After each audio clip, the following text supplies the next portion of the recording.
What's up, you guys? It's your favorite quarantine cutie, Mel, back again on my Soapbox channel to give you guys yet another video. What are we talking about today? Today, baby girl, baby boy, we're talking about credit. I want to share some news with you guys. First and foremost, I am now officially a part of the Good Credit Club. I have surpassed 700. I think my credit is about 728, 725, somewhere in between. Literally just got the news this morning and sent it to my mom, my dad, and I was just so freaking happy, you guys. This is so big for me. And you guys, like, it feels amazing. It's been a long road. It's been a long process. It's been about 1.5 to 2 years of me repairing my credit, and really taking it serious and really being mindful about that and mindful about my goal to change my financial future by first, becoming financially free, getting rid of debts, and credit is a huge part of financial freedom. As you guys know, you pretty much need credit to do anything here in the US that's important. So that was one of my first courses of action. I was just like, okay, I cannot have this be my credit score. I need to do better. So I'm going to give you guys some of the tips that I use to get to this point and what I'm going to continue to do so that I can get to the 800 club, because it's still a journey and I'm not going to settle just because I've got here at 700. I'm going to have the best credit score that I can possibly have.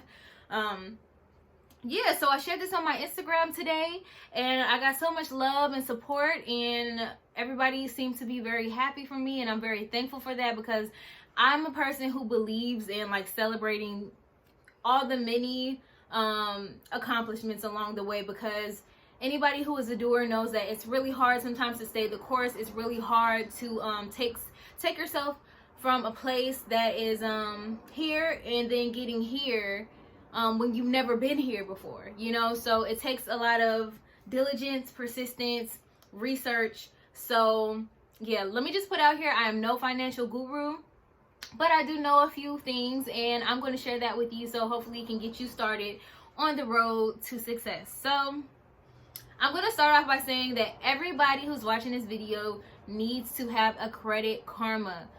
Get your Credit Karma app and be on that thing monthly. I check mines by the week because I just want to be in the know about my credit standing, where I currently am. And the cool thing about Credit Karma is it always gives you tips on how you can get more points on your credit. It also shows you what delinquent accounts that you have, what things are on your credit that may be fraudulent. Those are the things that you need to start with off jump. You need to know where you are. So that would be my first tip. And I'm going to leave a Credit Karma link below that you guys can check out. This is not sponsored. I'm just letting you guys know that that's the best app for someone who doesn't want to pay to get their credit checked. It's just a known fact. So get that. Realize where you are, because that is going to be your starting point. Helpful when you're on this journey to recognize where you are so that you can take yourself from here, like I said, to here. My next tip is, if you do not have a credit card, you need to get one. I know that there are a lot of people out there, believe it or not, who still do not have credit cards, and this is not shaming you. This is not shaming you at all, because I only just got my first credit cards literally 2 years ago when I started this journey. So the cool thing about what I just told you guys is on Credit Karma, it lets you know how what cards you're able to get and which ones that you're eligible for and which ones you're most likely to be approved from. And okay, so say your credit isn't really good and you're not able to get any cards. What you can do is, there's tons of things now where you can do self-lender. Look up anything that has to do with, basically prepaying your credit card, because they have those options out there for people who don't have any credit history or who have a horrible score and can't acquire a new credit card. Credit cards are important because, you need to have that line of credit so you can start building a history. You need to build your history. It's just like a resume. So that's my next tip. I feel like my thoughts are going like a mile a minute, so I'm trying to keep up with myself.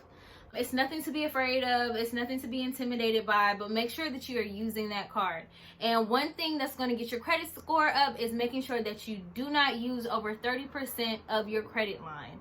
So say you have $100 in credit. Your credit card gives you a max of $100. You do not want to max out that full $100.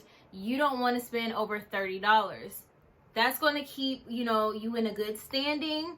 And creditors, they look at that to see whether you're depending on your credit card or whether, you know, you're just using it. You know, you don't want to be someone who's dependent on your credit card, because then it's going to be really hard for you to increase your credit amount, because they'll think that, you know, you can't handle it, basically. And another thing I want to add, so another thing that I did to raise my credit too is I got a Fingerhood account. So we all love to shop online, right, and get this and that. Fingerhood is basically an online store where you can buy all different types of things, you know, electronics and clothes, shoes, beauty products. Pretty much everything is on there. And basically what it does is they give you a credit line, and basically you buy something off of there. It could be something small. You could get something for $20 and have a payment of $2 a month, you know, until you pay it off. But that's going to reflect good on your credit. So if you're not able to get a credit card right away, or while you're waiting on your credit card, apply to get a Fingerhood account, because that will help you to build your credit, and it's specifically for you to build your credit. So that's something that I use, and they continuously bump up your credit amount as you pay it off, you know, which is good because it increases your line. That increases another line of credit. Another thing that I did in the very beginning was I felt overwhelmed because there was a lot of stuff on my credit. And if you have a lot of delinquent accounts and you have a lot of open, you know, cases on your credit, I am not against like hiring a credit service. So that's what I did. I think I did a credit service for the first 6 months.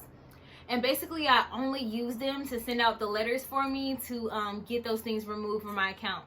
So basically some of the first thing that a creditor, not a creditor, but a credit business that's going to help you to recover your account, they're going to send out letters on your behalf to get rid of anything that they can that's on your credit. Any open delinquent cases, any past due, you know, stuff from a long time ago that you forgot about. Maybe something that, you know, your mom might have put something in your name, your brother put something in your name, stuff that, you know, it happens. People use their children's credit and all different kinds of things. So if you want to get some of that stuff off of your credit, say it's not your fault, I'm not against that, especially if you have a lot of stuff, because me personally, I would be intimidated trying to send out these letters when I have no clue about what's going on. But if you do not want to get a service, also on Credit Karma, they have the ability on that app where you can submit your own dispute for anything that's going on, and they'll keep you in the loop. So try to do it yourself first. But if you find that you're not having success getting these things off of your credit, then, you know, then I would say it's worth the investment to, you know, pay that extra $100 a month or whatever to have these people help you out with your credit, because in the long run it's going to save you so much money, and it's just going to open up so many doors that it's going to help. But like I said, I literally only use them to get all of those everything that I could off of my credit first before I started my Credit Karma journey and just started doing everything else myself. The next thing that I did was, you know, the things that were actually my fault and the things that I didn't pay, you know, overdue cable bills from my first apartment and stuff like that. What I did was, you can call and negotiate. So Credit Karma gives you the number that you can call to talk to someone about your case. And basically I will call and say the bill was, you know, $100 or something like that. Say it's $100 that's past due and it's a negative thing on my account. What I did was I called them, and you can always bargain them down. So for some of the stuff that was on my credit, even if it was like $500, $600, you know, there's been times where I paid $20, $25, $40. You know, I never paid the full amount. And, you know, some people say that you don't have to pay off that stuff, and there are ways where you don't have to pay. But in my opinion, you know, I wasn't against it, because what's important to me, my goal was to clear my credit. You know, that was my number one goal. So I knew that I was not going to pay the full balance. Never pay the full balance. If you are going to pay, always call and haggle them down, because it's their job to try to get you to pay as much as they can get you to pay. But at the end of the day, like, say by time that account hits collections, you're not even paying, like, say you had an overdue Sprint bill, you're not even paying Sprint. So keep that in mind. Don't feel bad about it. they have already bought that account so that they can make a profit off of, you know, your debt. So always talk them down, always talk them down, and just take it one thing at a time. Literally, I was taking like one account every 2 months to pay off, to get it off of my credit. And then always make sure that when you do that, that you have them send you an email or some type of written notice about it being cleared off of your credit. In case that it doesn't get cleared, you'll have that proof that you paid off your debt and that it's going to be removed from your credit. So that's another thing that I did. I literally just systematically every couple months, or whenever I had some extra money and I run into some extra money, I would pay off those balances and call to get them as low as possible. You need to start paying on time. So if you have student loans, set up an automatic payment. You want to make sure that those payments are going to be on time. You want to pay early. In my credit cards, I always make sure now to call in a couple days early and pay a couple days early, because that's going to help you. And then sometimes when I have the extra money, I'll pay something early, or I'll pay the minimum early, and then on the actual due date I will pay again, and I will either pay it off completely, or, you know, just put down another lump sum of money towards clearing that balance.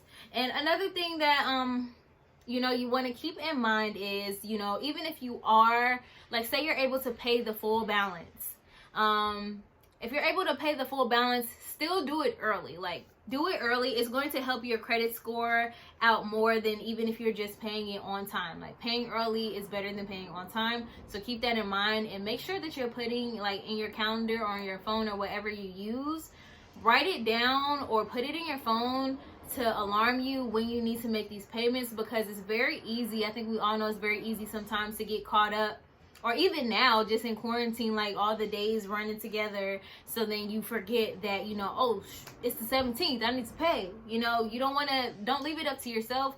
Make sure that you have something to remind you. Also, this is another thing that I recently learned. So if you have a parent or something that has good credit, or if you have a significant other that has good credit, you can boost your credit by having them make you an authorized user on their account. Do I suggest this? You know, obviously, if you're going to be if someone's going to trust you with that, obviously do the right thing. Do not max someone's card out, or, you know, do not take advantage of that person who's doing that. But I recently learned, if you're put on someone else's credit account as an authorized user, if they have a good score, it's going to boost up your score over time, over the next few months, automatically. So this is something that I plan to do for my son. Like, when he turns 18, I'm going to get him a credit card and make him an authorized user on my account, so that he has years and years of credit history and on-time payment, so that he can, you know, get off to a great start. Will I give him that card? Probably not. You know, at 18, I won't give it to him, but I will allow him to order it, so that, you know, he can have that credit score and just get off to a better start than I ever did.